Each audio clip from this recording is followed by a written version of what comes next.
Destinasi modul 1.4 budaya positif yang akan disampaikan langsung oleh beliau Ibu Martia Pramustiani SPD. Selamat mengikuti, semoga apa yang beliau sampaikan nanti bisa bermanfaat bagi kita semua. Monggo Bu Bunda.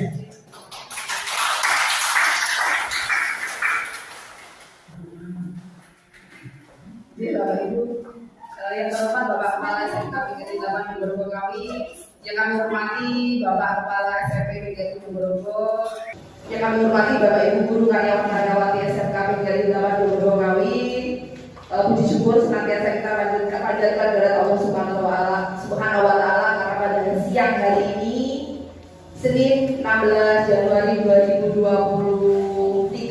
kita masih bisa berkumpul di sini dalam keadaan sehat walafiat. Dan tidak lupa mengucapkan terima kasih yang sebanyak-banyaknya atas kehadiran panjenengan. Terima kasih kepada Bapak Kepala Sekolah yang telah memfasilitasi saya untuk menyelesaikan dan juga untuk salah satu pemenuhan tugas dalam diklat calon guru penggerak yang kebetulan saya berada di angkatan 7 Kabupaten Ngawi SMK PGRI 8 Ponorogo Ngawi. Kemudian Bapak Ibu, pada kesempatan yang siang hari ini saya hendak berbagi pemahaman dan pengetahuan tentang modul 1.4 yang selesai di bulan Desember kemarin. Kebetulan bulan Januari ini untuk proses pendidikan CGP ini ada jeda, ada libur karena untuk menyelesaikan tanggungan di modul 1.4. Sebenarnya liburnya ada 2 bulan, Januari Februari, tapi ternyata jadwal muncul lagi nanti di bulan Februari sudah harus siap on lagi. Jadi sekali lagi mungkin kesempatan seperti ini tidak hanya kali ini Bapak Ibu, saya masih mohon dukungannya, saya masih mohon bantuan dari Bapak Ibu. Tidak mungkin saya bergerak sendiri karena seperti kita tahu moto dari guru penggerak adalah tergerak, bergerak dan juga menggerakkan. Tanpa pergerakan panjenengan semua, saya juga tidak akan bisa memberikan perubahan di SMK PGRI 8 Ponorogo kami ini. Bapak Ibu yang saya hormati, di depan panjenengan saya berusaha menyiapkan segala sesuatu yang nanti akan saya sampaikan kepada panjenengan terkait dengan budaya positif. Budaya positif itu apa toh Bapak Ibu? Mungkin ini sebenarnya bukan hal yang aneh, bukan hal yang asing lagi bagi kita mengenai tentang budaya. Budaya jelas menjadi sesuatu yang ada di sekitar kita, yang artinya di sini positif. Sebenarnya di SMK kita ini sudah ada budaya positif yang sudah ada, sebenarnya sudah ada dalamnya kegiatan pembiasaan setiap pagi itu juga merupakan contoh budaya positif. Kemudian Jumat berkah itu juga budaya positif. Sholat duha berjamaah itu juga merupakan budaya positif. Nah, pada kesempatan kali ini ada beberapa hal yang akan saya sampaikan. Sekali lagi saya di sini hanya berbagi pemahaman, berbagi pengetahuan, tidak bermaksud menggurui. Yang jelas salah satunya tadi saya berusaha memenuhi tugas saya sebagai CGP yang ada di SMK PGRI 8 Ponorogo Ngawi. Kita lebih memantapkan karena kita sebenarnya sudah ada, tapi tinggal dimantapkan saja nih Bapak Ibu. Oke, untuk berikutnya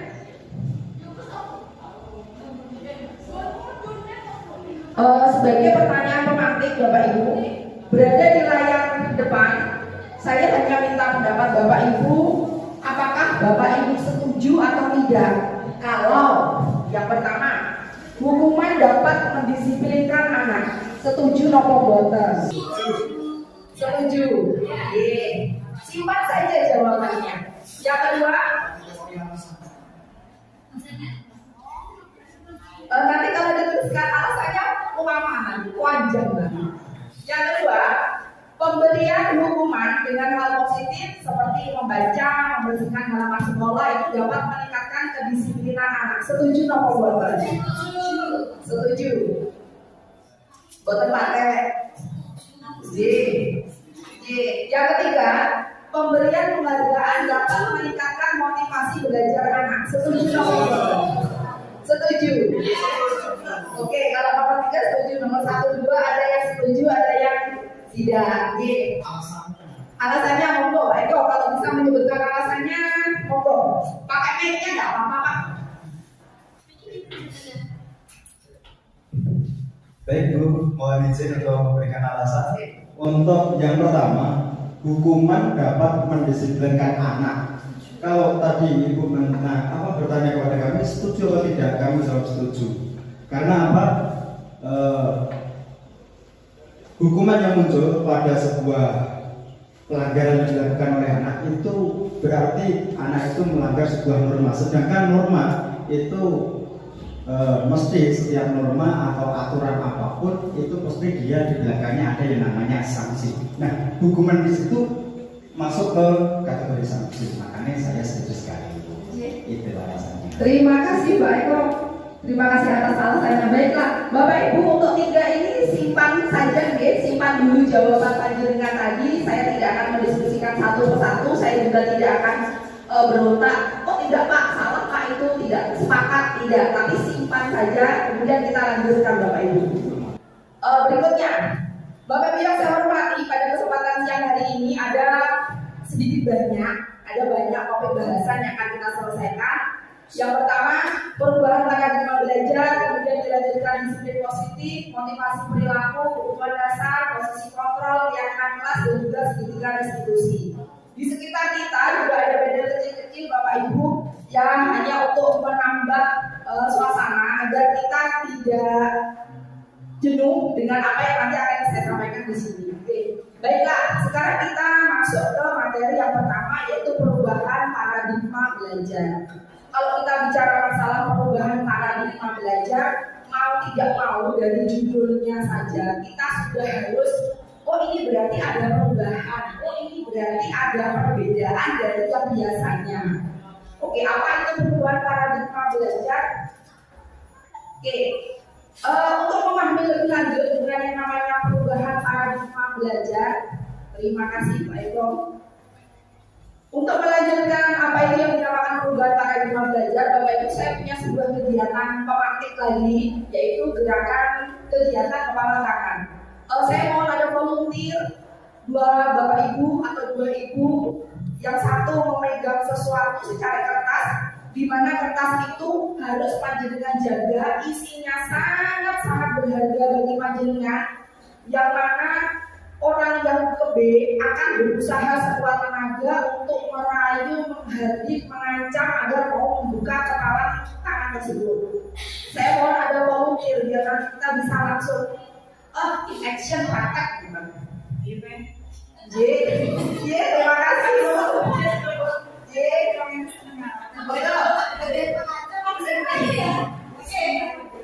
oke, J.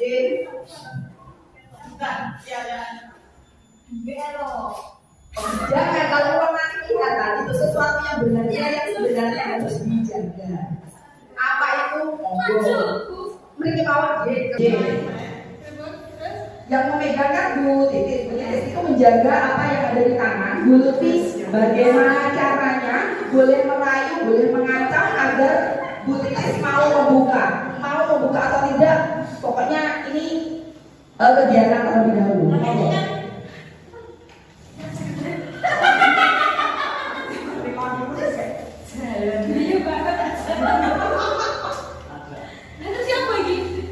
Dengan segala cara, dengan segala cara.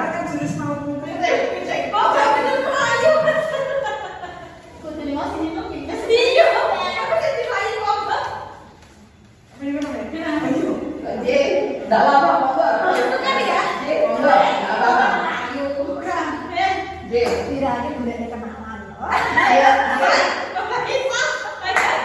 Ya silakan.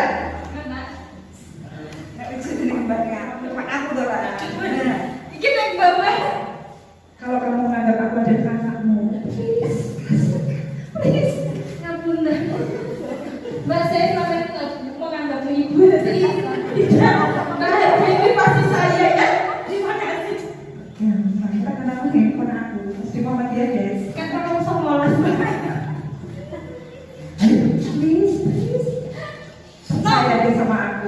pasti terjaga rahasiamu. Ayo. Sudah terbukti belum buktinya? Tidak, terima kasih Mbak. Yang lainnya, yang lain apa lagi? Sama bensin deh, gak ada juga. Lihat kan, aku duit dulu Mbak. Yang lainnya, Ada baju biasa. naik, naik. Pacitan guys. Pacitan. Naik, Kak, Pacitan. Nah, lihat kan, kurang dulu Mbak, kurang dulu. Ketua KPK nih Komnas ini KPU nih Kecamatan Jodoko. Ayo bisa sigil di. Oh iya,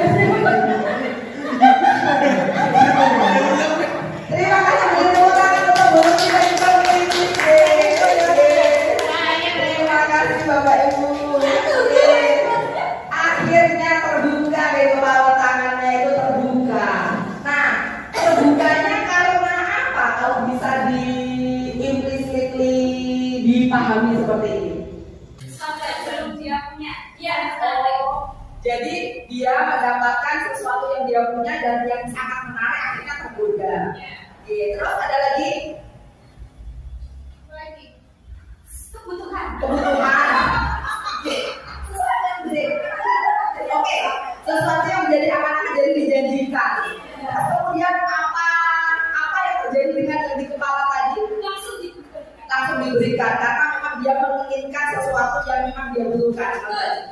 Oke, terima kasih Bu Lutfi, akhirnya berhasil rayuannya Bu Siti memang luar biasa. Oke, terima kasih. Oke, Bapak Ibu yang saya hormati, gini, yang bisa mengontrol Bu Lutfi itu ternyata Bu Titi sekali kalau di sini. Ya, kenapa kok bisa sampai dikontrol oleh Bu Titis? Karena Bu Lutfi membuka diri agar dia bisa dikontrol oleh beliau Bu Titis.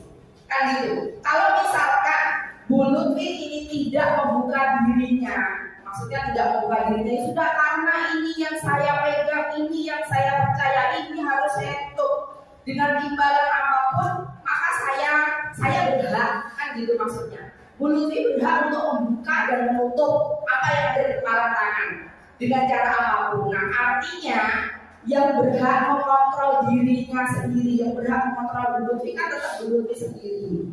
Kalaupun yang terjadi di depan tadi Bu Titis berhasil mengontrol, artinya Bu Lutfi membuka diri agar dia bisa dikontrol oleh orang lain. Oke. Berikutnya, untuk perubahan paradigma atau teori kontrol ini ternyata dari modul 1.4 yang kami pelajari, ilusi bahwa guru mengontrol murid. Maksudnya gini, ternyata yang berhak menentukan apapun yang akan dilakukan oleh murid itu adalah murid sendiri. Dan kalaupun guru berhasil mengontrol, itu artinya murid membuka dirinya agar bisa dikontrol dengan tadi. Mungkin kalau yang terjadi di depan ini. Kemudian kalau yang terjadi di kelas mungkin ini aturan, ini bla bla bla bla bla dan seterusnya. Yang kedua, sebuah ilusi bahwa kritik akan membuat orang merasa bersalah dan menguatkan karakter. Yang ketiga, ilusi bahwa semua penguatan positif itu efektif dan bermanfaat, dan ilusi bahwa orang dewasa memiliki hak untuk memaksa. Kita tidak bisa memaksa orang lain untuk melakukan hal tersebut. Kemudian lagi ada perubahan paradigma, yaitu kita berusaha memahami pandangan orang lain tentang dunia. Semua perilaku memiliki tujuan.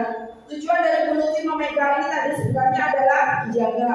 Tapi karena dia memiliki tujuan lain yang disampaikan oleh Bu Titis, yang memang dia butuhkan untuk memenuhi 5 kebutuhan dasar manusia salah satunya, maka dia bisa merelakan apa yang ada di dalam kepala tangannya tersebut. Kemudian ada juga sebuah ilusi bahwa Anda tidak bisa mengontrol orang lain. Tapi kalau Anda memberikan kesempatan orang lain untuk membuka diri agar dikontrol orang lain, makanya bisa. Oke. Bapak Ibu yang saya hormati, di dalam handout panjenengan ini keseluruhan modulnya, keseluruhan materi yang akan saya sampaikan hubungannya di sini.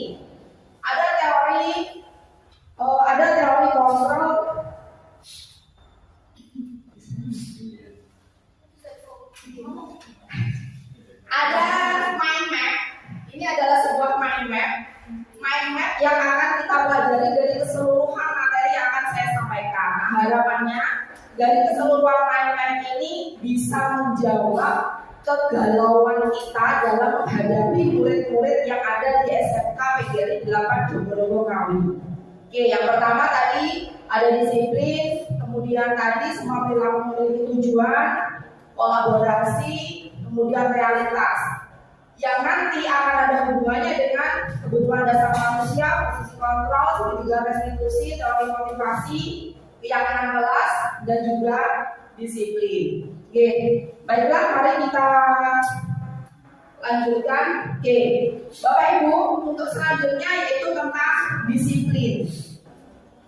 Yang namanya disiplin itu erat sekali dengan ketidaknyamanan kan, bagi yang sudah terbiasa disiplin, oke, dia akan tetap merasa nyaman-nyaman saja. Tapi bagi yang tidak merasa terbiasa, maka dia akan merasa tidak nyaman karena sebuah keterpaksaan. Disiplin karena terpaksa. Nah, di sini disiplin artinya belajar. Asal makna kata ini berkonotasi dengan disiplin diri dari murid Sokrates dan Plato. Kemudian disiplin karena budaya di lingkungan kita. Budaya di lingkungan kita adalah disiplin menjadi sesuatu yang dilakukan oleh seseorang pada orang lain untuk mendapatkan kepatuhan dan dihubungkan dengan ketidaknyamanan, bukan dengan apa yang kita hargai atau pencapaian suatu tujuan mulia. Tujuan mulia itu apa kok Bapak Ibu? Tujuan mulia itu sama seperti yang sering kita dengung-dengungkan untuk yang kelas 10, untuk yang kelas 7, yaitu profil pelajar Pancasila. Profil pelajar Pancasila itu kan terdiri dari pelajar Pancasila beriman dan bertakwa pada Tuhan Yang Esa dan berakhlak mulia, berkebinekaan global, gotong royong mandiri, kreatif dan bernalar kritis. Kan itu. Nah, tujuan dari sebuah disiplin positif itu tadi adalah menciptakan murid-murid yang memiliki nilai kebajikan universal. Salah satunya adalah profil pelajar Pancasila. Kenapa disebut universal? Sebenarnya ada banyak sekali Bapak Ibu. Tapi yang paling sekarang didengung-dengungkan dari berbagai lembaga, organisasi, sekolah-sekolah sepakat, makanya disebut dengan universal, yaitu profil pelajar Pancasila. Kemudian berikutnya, tadi setiap perilaku atau perbuatan itu memiliki tujuan. Tujuannya apa? Masing-masing tindakan. Misalkan anak bolos, dia pasti punya tujuan. Entah itu tujuan dalam tanda kutip positif ataupun dalam tanda kutip negatif. Pasti punya tujuan dan itu harus kita ketahui. Oke. Itu untuk materi yang pertama Bapak Ibu. Sekarang kita beralih ke materi yang kedua, yaitu motivasi, hukuman, penghargaan, dan restitusi. Tadi ini pertanyaan kemarin di depan tadi. Motivasi itu kan artinya berarti kita mengapresiasi, kita memberikan dorongan kepada seorang murid. Hukuman berarti kita menghukum, kita menghargai, memberikan sebuah penghargaan, tadi apresiasi atau hadiah.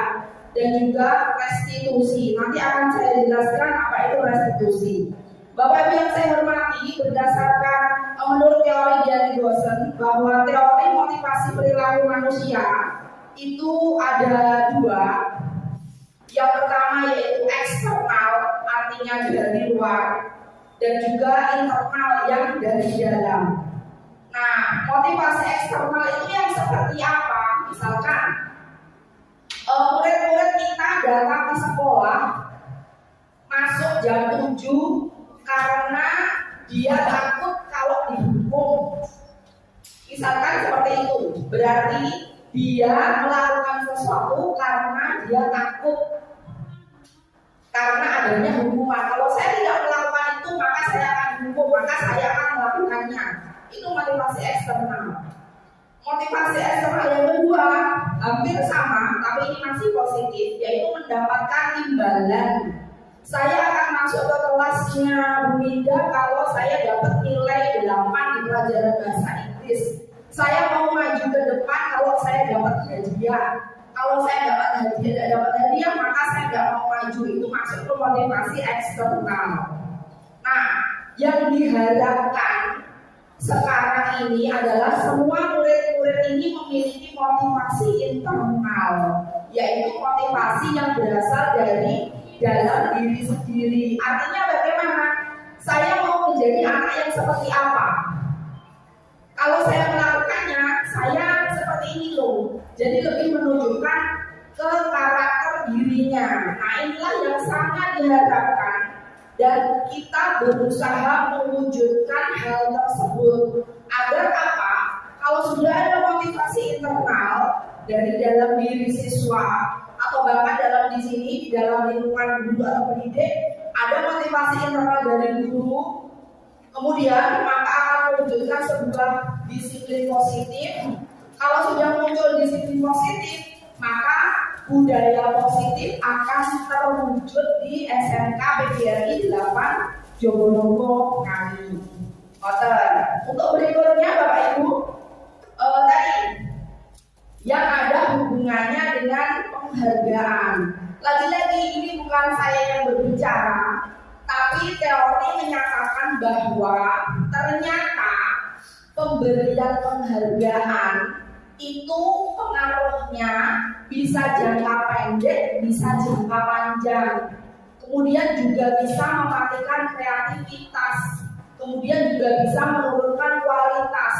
Juga bisa mengurangi motivasi intrinsik dan juga bisa tidak efektif. Loh, kok bisa? Iya bisa, karena kalau seorang siswa, seorang murid memiliki motivasi eksternal, salah satunya adalah untuk mendapatkan penghargaan, maka dia akan bergantung. Dia akan tidak mandiri, Bapak Ibu. Jadi dalam melakukan sesuatu, enak anunya pernah, hadiah yang pernah, nek hadiah aku mau, tidak, itu tidak kita harapkan. Jadi seperti itulah menurut teori Alfie Kohn pada bukunya tahun 1993. Nah, kemudian apa yang bisa kita lakukan kalau begitu? Apakah kita tidak boleh memberikan penghargaan? Boleh. Dengan cara apa? Ini sudah ada solusinya. Kita memberikan pengakuan secara khusus. Berarti khususon hanya si A, si B, si C, si D. Kemudian kita memberi pengakuan secara pribadi. Kemudian juga kita memberikan pengakuan kepada semua murid secara bergantian.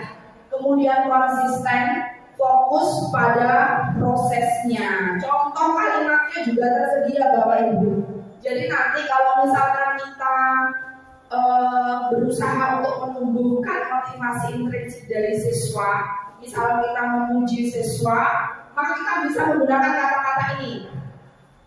Karena tadi fokusnya kan di nilai kebajikan. Nilai kebajikannya apa?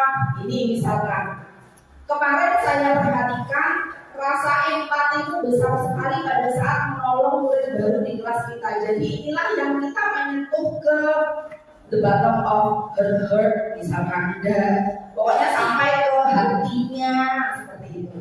Saya menghargai kepedulianmu pada saat kamu membantu teman-temanmu di tugas kelompok.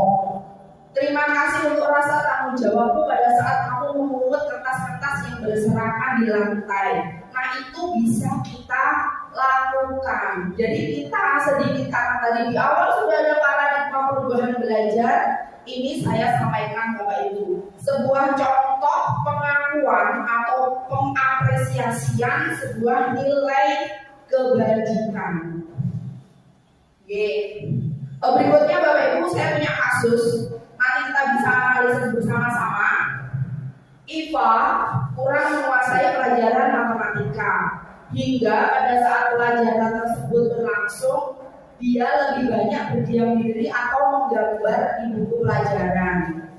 Pada saat guru matematikanya Pak Seno menanyakan pertanyaan, IFA menjadi gugup dan tak sengaja menjatuhkan tasnya dari kursi serta tiba-tiba menjadi gagap.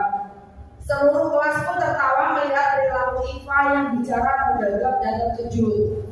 Pak Seno kemudian membiarkan teman-teman IFA menertawakan IFA yang tergagap dan malu luar biasa, dan bahkan meminta IFA untuk maju ke depan, berdiri di depan kelas sambil menunjuk hidung karena tidak bisa menjawab pertanyaan Pak Seno. Hingga akhirnya kelas menjadi semakin gaduh, anak-anak tertawa melihat IFA di depan kelas memegang ujung hidungnya. Kita bisa membayangkan situasi seperti itu, Bapak Ibu. Pertanyaan berikutnya, apakah panjenengan setuju dengan tindakan Pak Seno tadi? Tidak. Kenapa tidak setuju?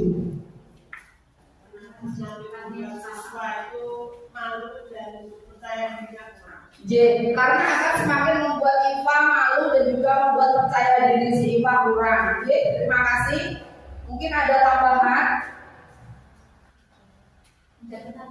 Menjatuhkan mental, pembunuhan karakter, pembunuhan karakternya si IFA kan seperti itu. Oke, terima kasih atas jawabannya. Berikutnya, menurut Anda tindakan Pak Seno terhadap IFA itu merupakan hukuman atau konsekuensi? Tindakan Pak Seno kepada IFA tadi kan, Pak Seno membiarkan si IFA gagap, kemudian Pak Seno menyuruh IFA berada di depan kelas, memegang ujung hidungnya. Apakah itu masuk ke hukuman atau konsekuensi? Hukuman.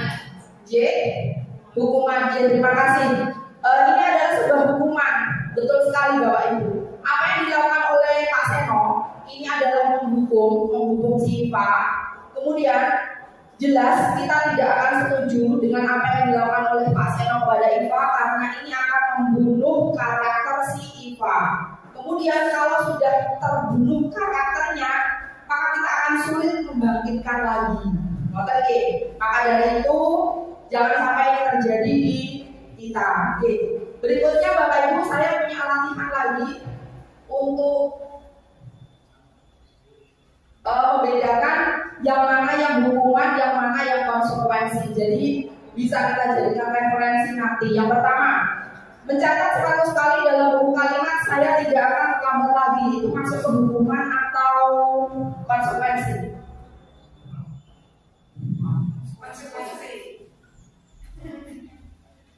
Konsekuensi?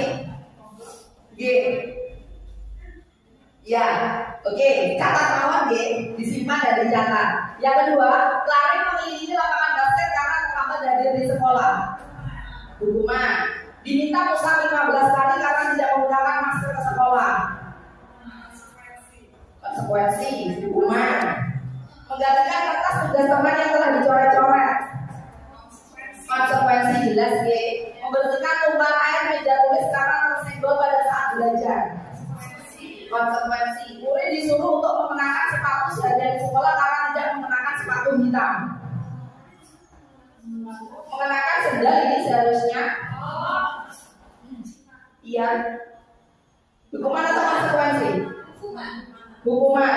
Lari mengelilingi lapangan basket 2 kali karena terlambat 10 menit untuk pelajaran PJOK. Hukuman. Oke, bagaimana kita bisa membedakan ini hukuman atau ini konsekuensi? Dari ini saja, sebelum kita mengetahui benar salahnya. Dari segi tindakan tindakannya kalau hukuman tuh kayak membuat anak itu jelas. Kalau konsekuensi gantinya kamu sudah melakukan ini, makanya konsekuensinya seperti ini. Terima kasih. Kita lihat Kita lihat jawabannya Bapak Ibu. Silakan dicermati. Mencatat 100 kali itu ternyata sebuah hukuman. Lari mengelilingi lapangan basket ternyata sebuah hukuman. Meminta push up, masker, tidak menggunakan masker, hukuman. Menggantikan kertas teman yang dicoret, konsekuensi. Membersihkan tumpahan air, konsekuensi. Menggunakan sendal seharian karena tidak menggunakan sepatu, hukuman. Lari keliling lapangan basket, konsekuensi. Nah, dari jawaban ini Bapak Ibu, ternyata apa yang bisa disimpulkan untuk membedakan yang mana yang hukuman, yang mana yang konsekuensi?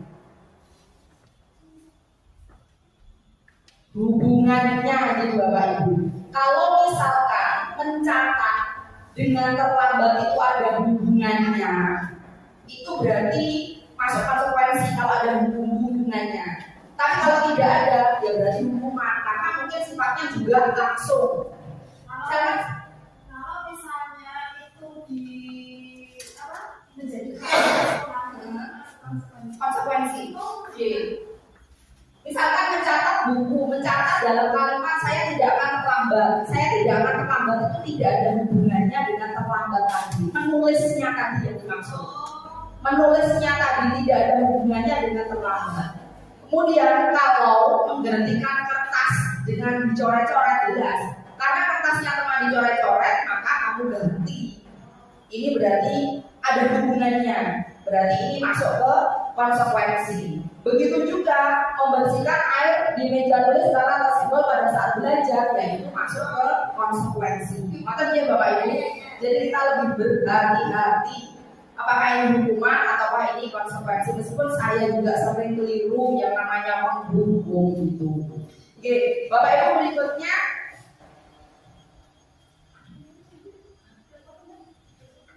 Berikutnya yaitu kita masuk ke restitusi Bapak Ibu. Di depan ini juga ada segitiga restitusi yang nanti akan saya jelaskan lebih lanjut.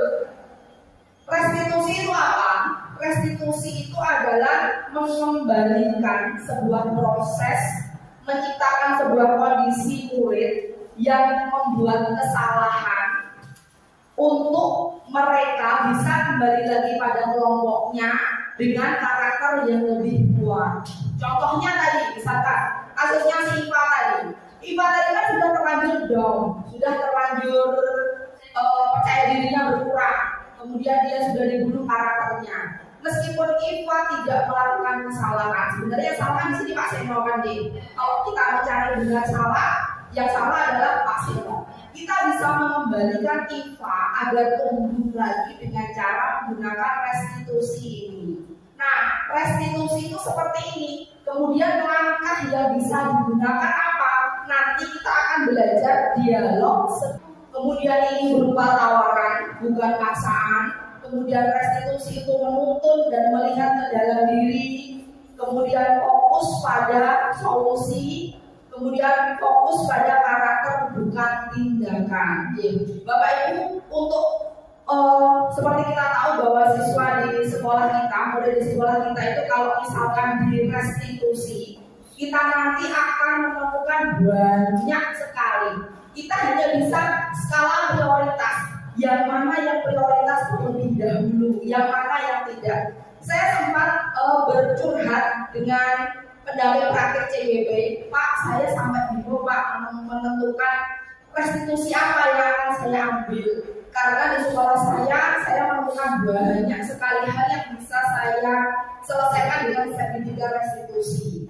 Kemudian beliaunya menyatakan seperti ini, Anda bersyukur Bu, jenengan bisa langsung mengaplikasikan dengan banyaknya masalah itu tadi, dan juga jenengan buat skala prioritas. Kira-kira yang paling segera harus diselesaikan itu yang mana Bu? Itu saja jenengan selesaikan. Seperti itu. Kemudian Bapak Ibu yang saya hormati,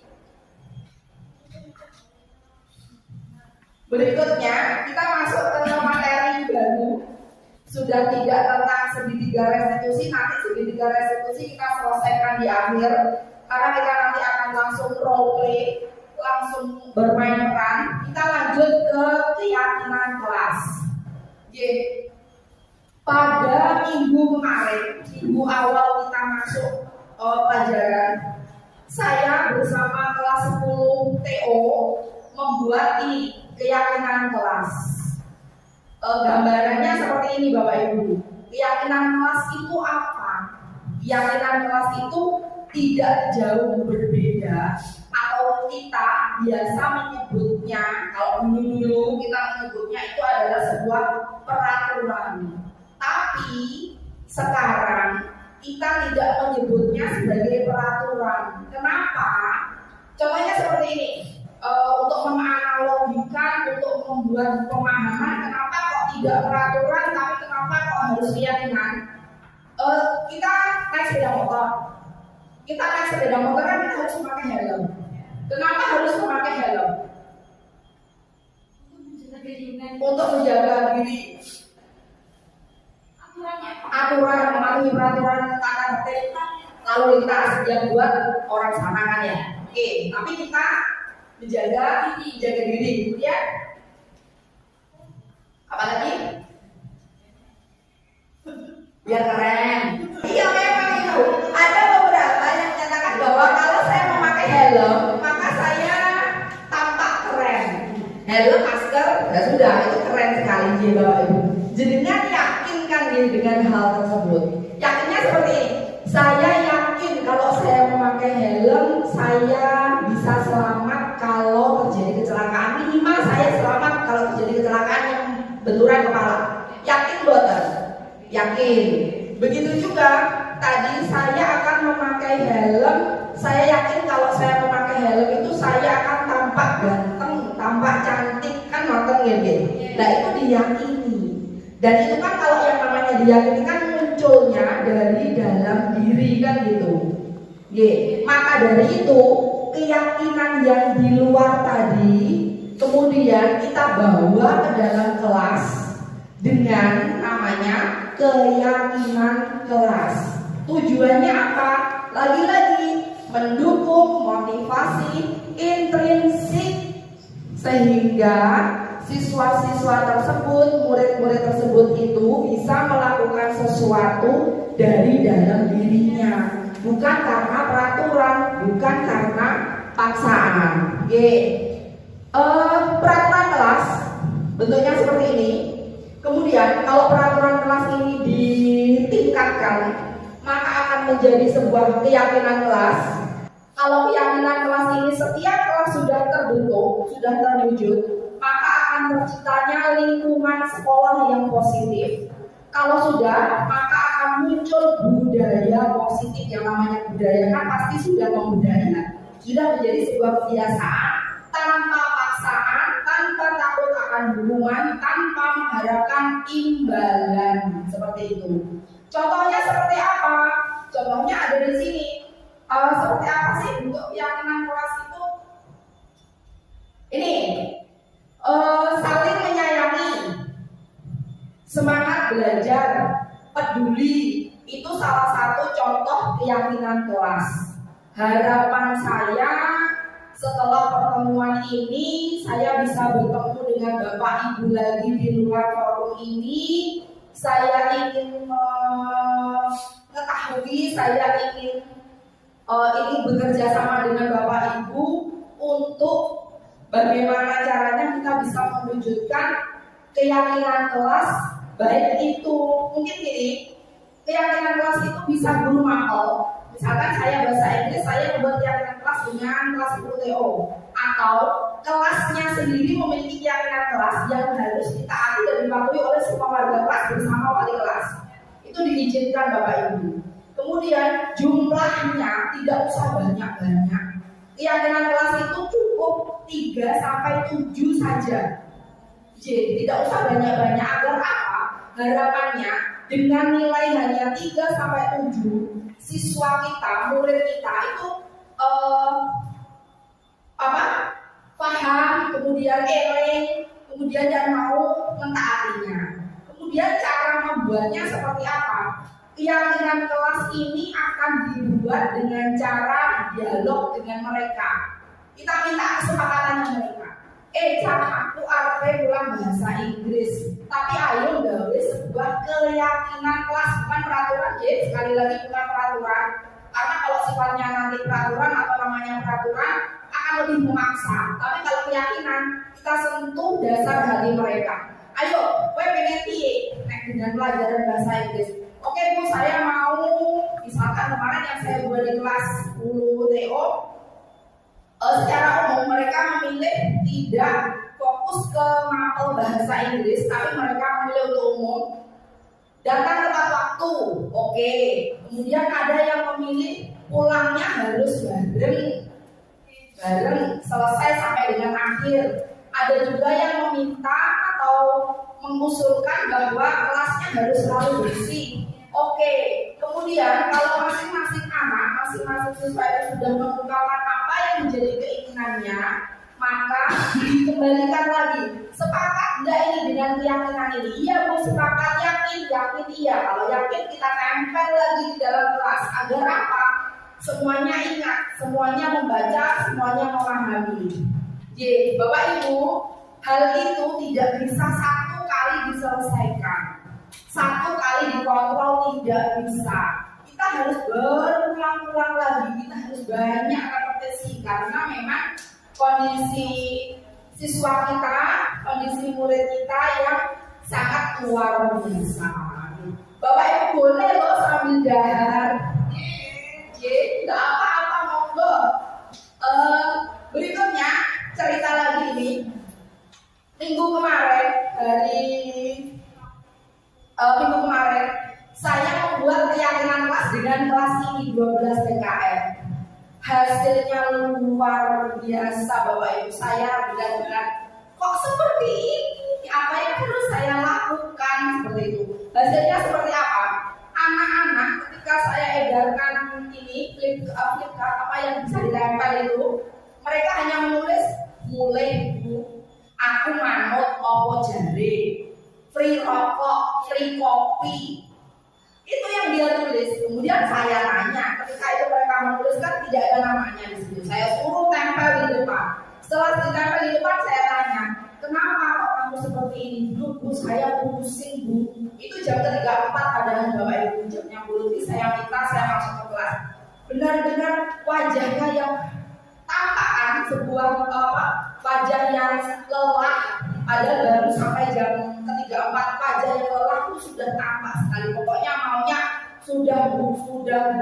Kemudian kelas impianmu yang seperti apa? Saya ingin kelas yang free, saya ingin kelas yang tidak ada pelajaran, saya ingin kelas yang pulang jam 9.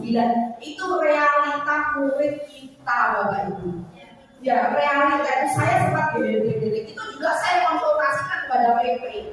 Pak, murid saya seperti ini bagaimana? Bagaimana jawabannya PP? Beliau hanya smile dan mengatakan, ya ada kalanya tidak berpihak pada murid, turuti saja apa keinginannya.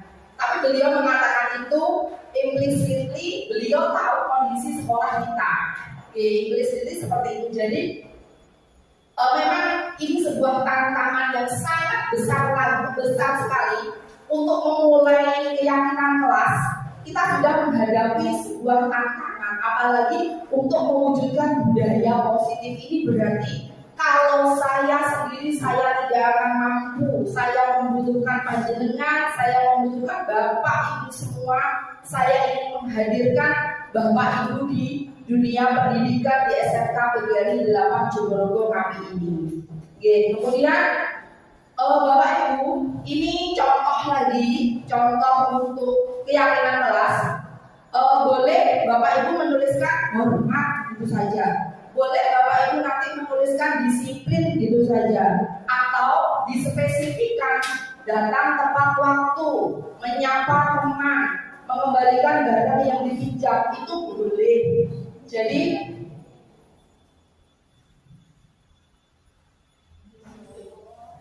mohon maaf.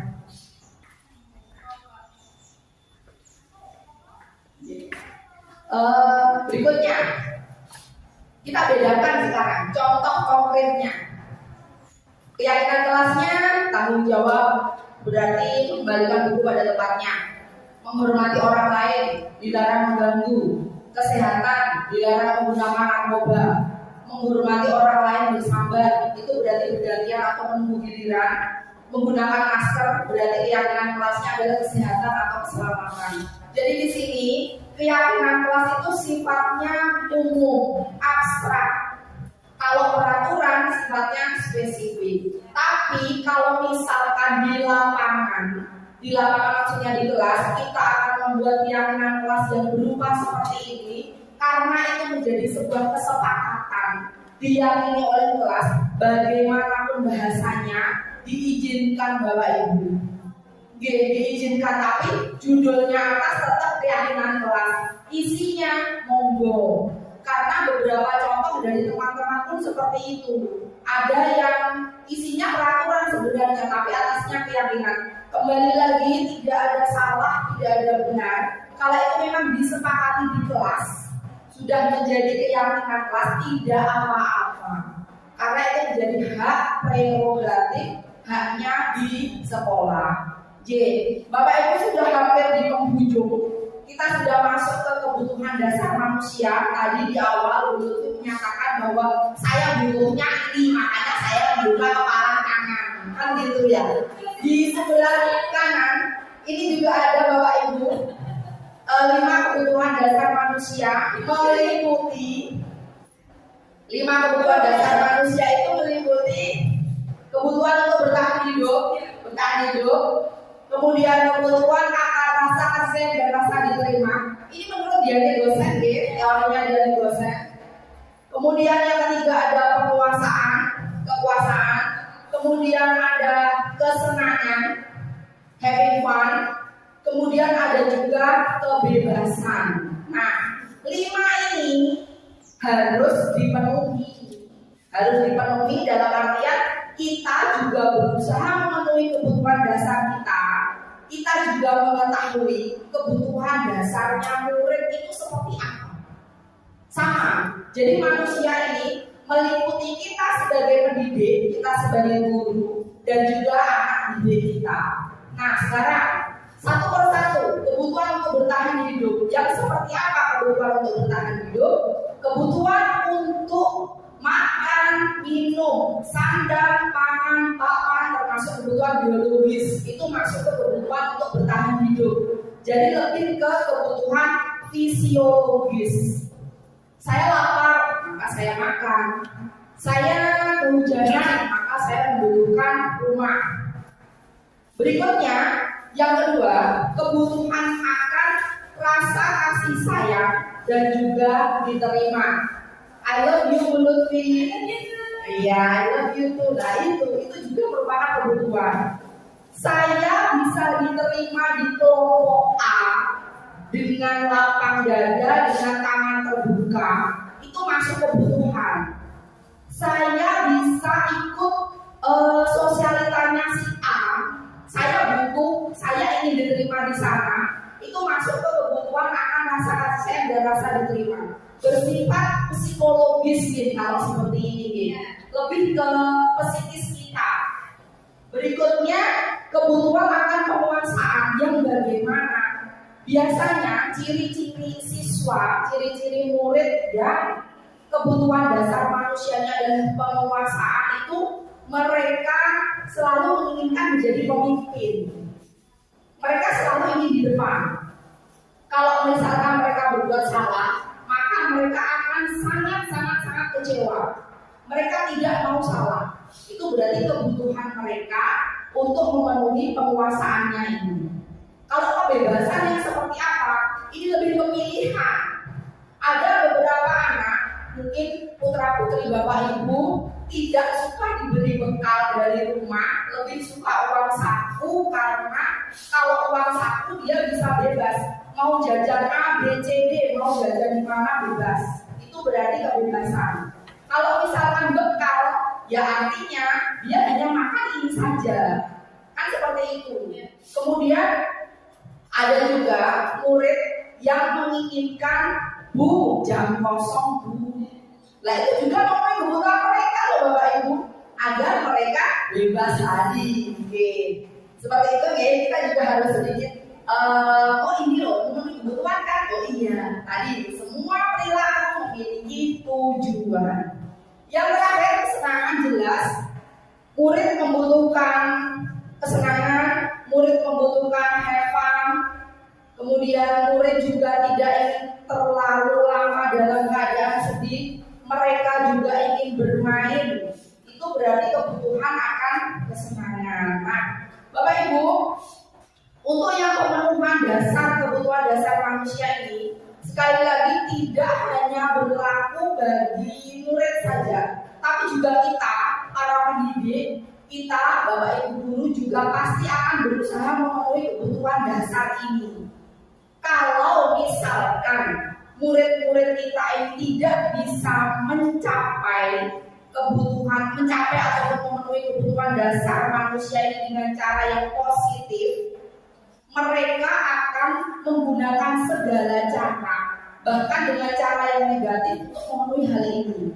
Nah, inilah yang bertentangan dengan disiplin positif yang tadi di awal kita bahas. Oke, Bapak Ibu, lagi-lagi di dalam handout panjenengan sudah ada kuesioner, ada beberapa pertanyaan, ada 40 pertanyaan. Mohon Bapak Ibu isi. Oke, nomor 1 sampai dengan nomor 10 itu merupakan kuesioner tentang rasa kasihan dan rasa diterima. Kemudian 11 sampai 20 itu kekuasaan, 21 sampai 30 itu kebebasan, 31 sampai 40 itu kesenangan. Silakan Bapak Ibu lingkari saja yang mana yang sesuai dengan panjenengan. D. Kalau sudah, silakan Bapak Ibu jumlah per ini, per 1 sampai 10 dijumlah sendiri, 11 sampai 10, 20 dijumlah sendiri, 21 sampai 30 dijumlah sendiri, 31 sampai 40 Oke, untuk menjawab jujur atau tidak, monggo, karena ini nanti hanya untuk melihat informasi yang kebutuhan dasar Bapak Ibu guru untuk motivasi berikutnya.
Semua dijual di satu. Boten 1 sampai 10, 11 sampai 20. 1 sampai 10 dijumlah.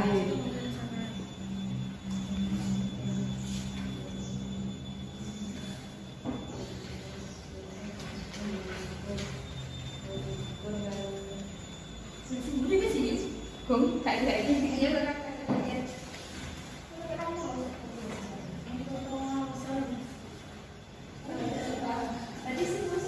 J 1 sampai 10, 11 sampai 20, 21 sampai 30, 31 sampai 40. Ini hanya dihubungkan dengan motivasi dalam melakukan sesuatu benar atau salah, sesuai atau tidak dengan keseharian kenyataannya.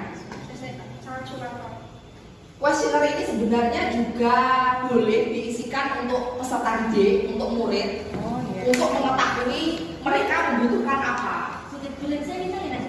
Iya.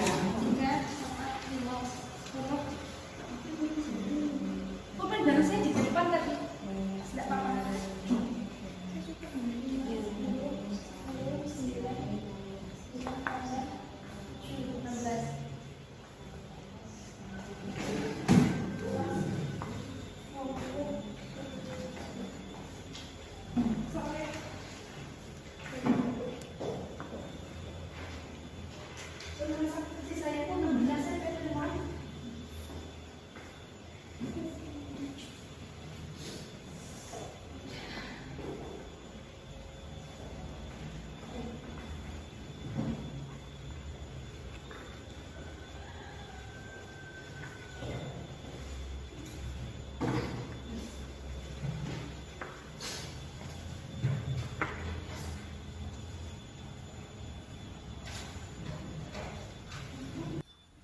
Sampun.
Tidak boleh kita. Saya tidak sepakat untuk tidak boleh kita. Tidak seru. Sabun Bapak Ibu. Yang paling tinggi yang mana Bapak Ibu? Untuk yang 1 sampai 10 itu kan rasakan saya yang diterima. Rasa kasih sayang. Sehingga yang paling tinggi kesenangan dengan rasa kasih dan rasa berkau bahagia sekali.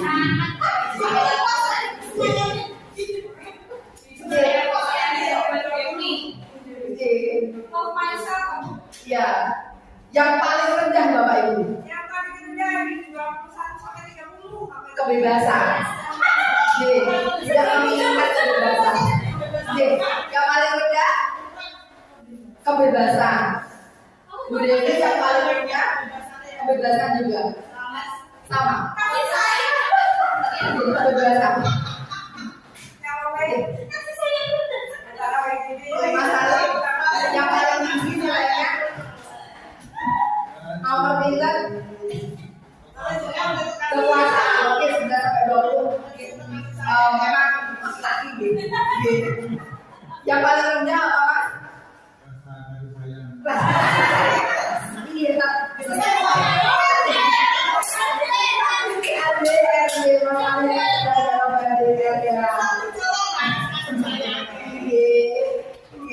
memuji aman, sesuai ya Bapak Ibu, sesuai. Nah, kalau ini hanya menghitung, nah hubungannya seperti ini, hubungannya seperti ini. Motivasi dalam melakukan sesuatu. Kalau skor atau nilai kebutuhan akan rasakan saya dan rasa diterimanya itu tinggi, motivasinya untuk melakukan hal tersebut pasti juga akan tinggi. Dan itu intrinsik dimulai dari dalam diri kan, tanpa paksaan, tanpa mengharapkan sebuah imbalan. Begitu juga kalau yang paling rendah adalah kebebasan. Oh, Bu Mati gimana nilainya? Yang paling tinggi apa Bu? Kekuasaan itu, Bu. Yang paling tinggi Bu. Yang paling tinggi apa? Kekuasaan. Kekuasaan 40 ya.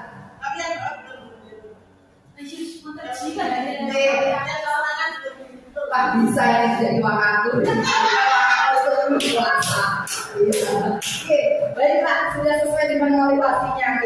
Nah, Bapak Ibu, apa yang ada dengan isi tadi ini hubungannya dengan motivasi dalam melakukan sesuatu. Semakin tinggi nilainya, semakin tinggi angkanya, maka motivasi untuk melakukan hal itu juga semakin tinggi. Dan itu dari dalam diri. Nah, kalau misalkan kita bisa menggunakan ini, kita bisa mengetahui angka-angka ini kepada murid-murid kita atau anak didik kita, maka kita akan mudah. Oh, ternyata anak-anak itu butuh kasih sayang. Ayo kita beri kasih sayang, kita mendekatkannya berbicara kasih sayang. Seperti itu. Jadi tujuannya seperti itu. Baiklah.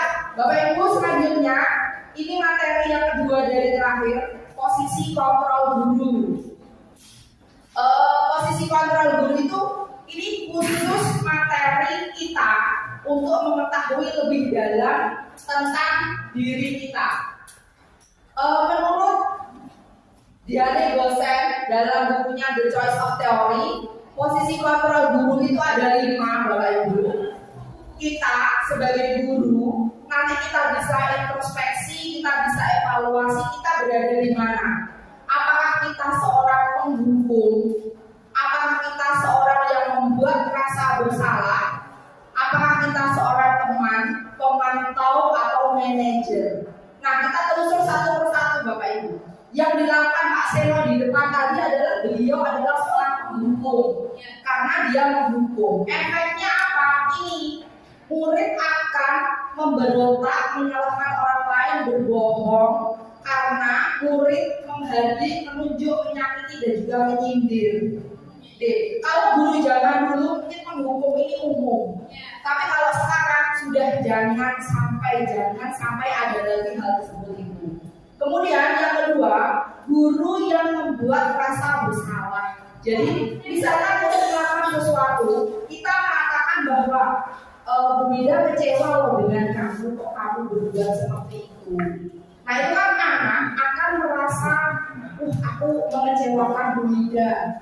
Itu tidak baik efeknya untuk murid-murid kita, karena lain kali mereka akan berbohong, mereka akan menyangkal, dan mereka juga akan merasa rendah diri. Mereka juga akan merasa rendah diri.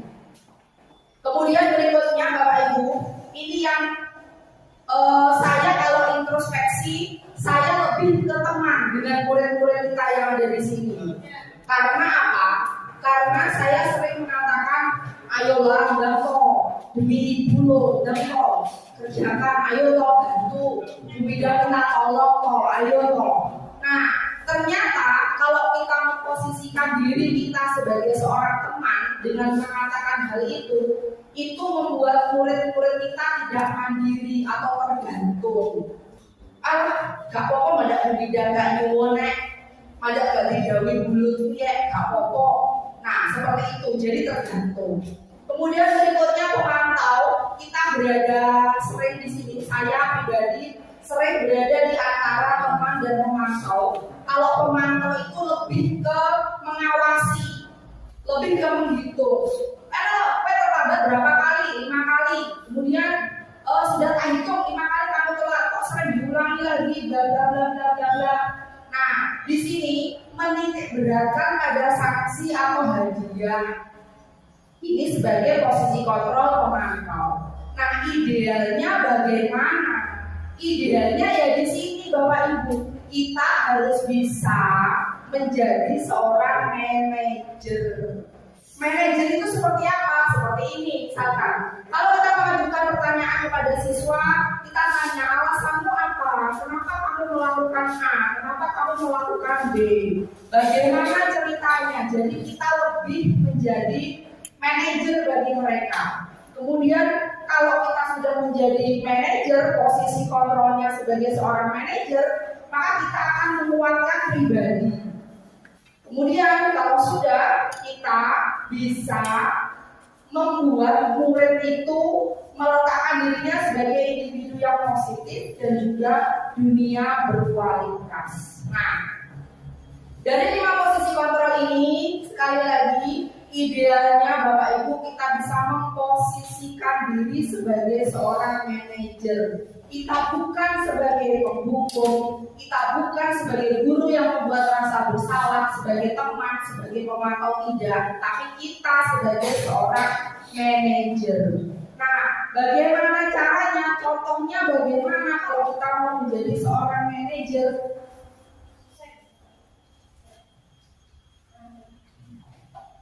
Nah, di sini perbedaan lebih jelasnya Bapak Ibu.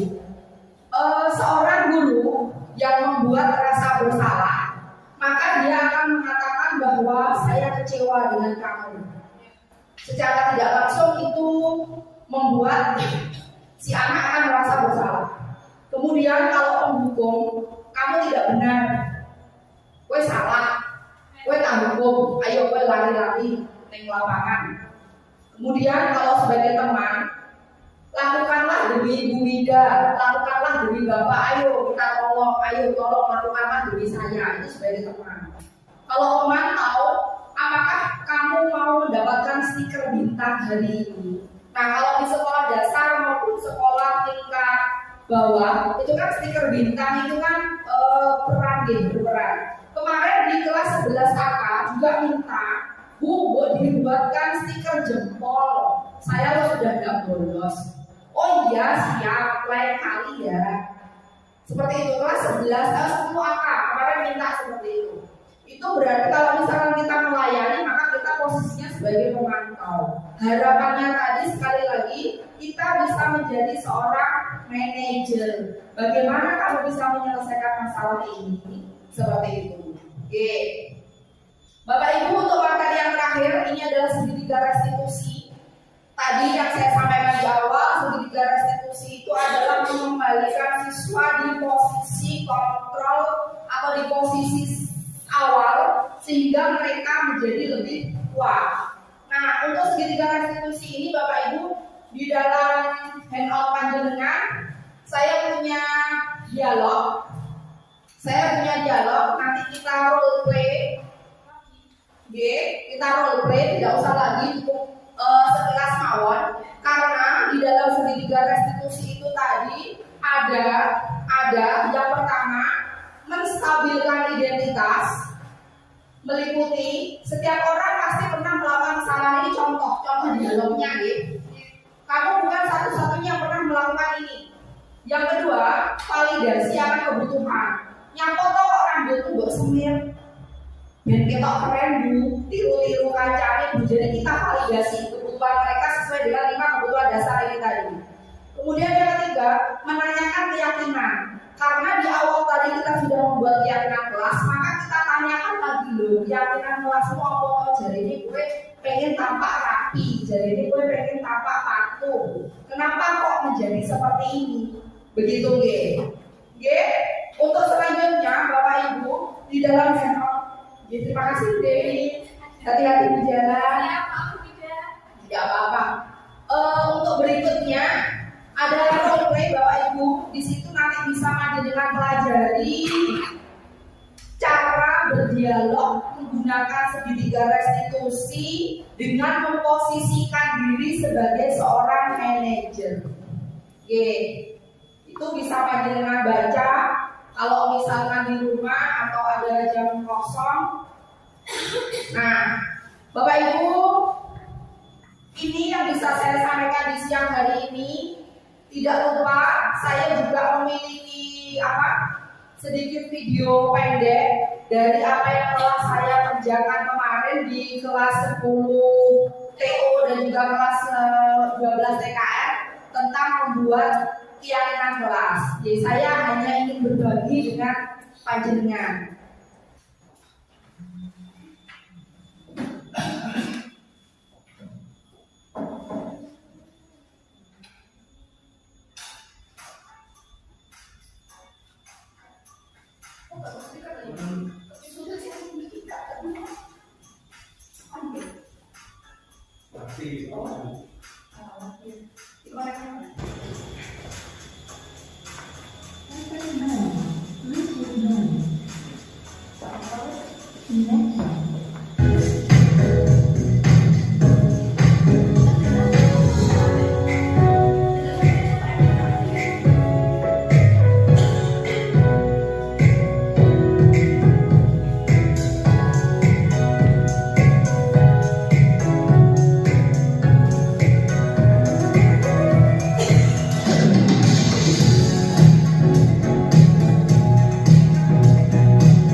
Kalau bisa saya jawab, kalau tidak saya jadikan PR, akan saya tanyakan lagi, kemudian akan saya sampaikan kepada Bapak Ibu.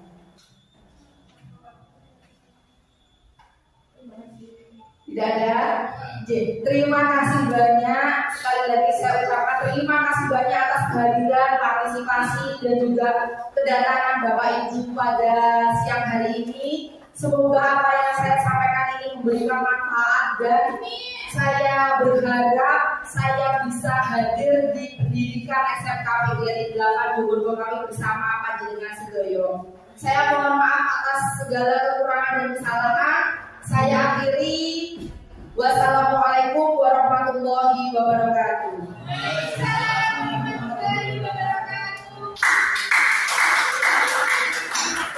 Adanya kegiatan kemarin yang sudah disampaikan oleh Bu Watia, saya sendiri merasa sangat benar-benar ingin ketemu dengan siswa dan berbagi pengetahuan atau pengalaman yang saya peroleh kemarin, yaitu dengan satu yang saya garis bawahi, ada istilah peraturan berubah menjadi kesepakatan. Itu yang menjadi benar-benar menjadi rasa terdorong saya, biar siswa itu merasa akrab juga, siswa itu merasa nyaman dengan kata-kata kesepakatan atau juga keyakinan. Jadi bukan peraturan.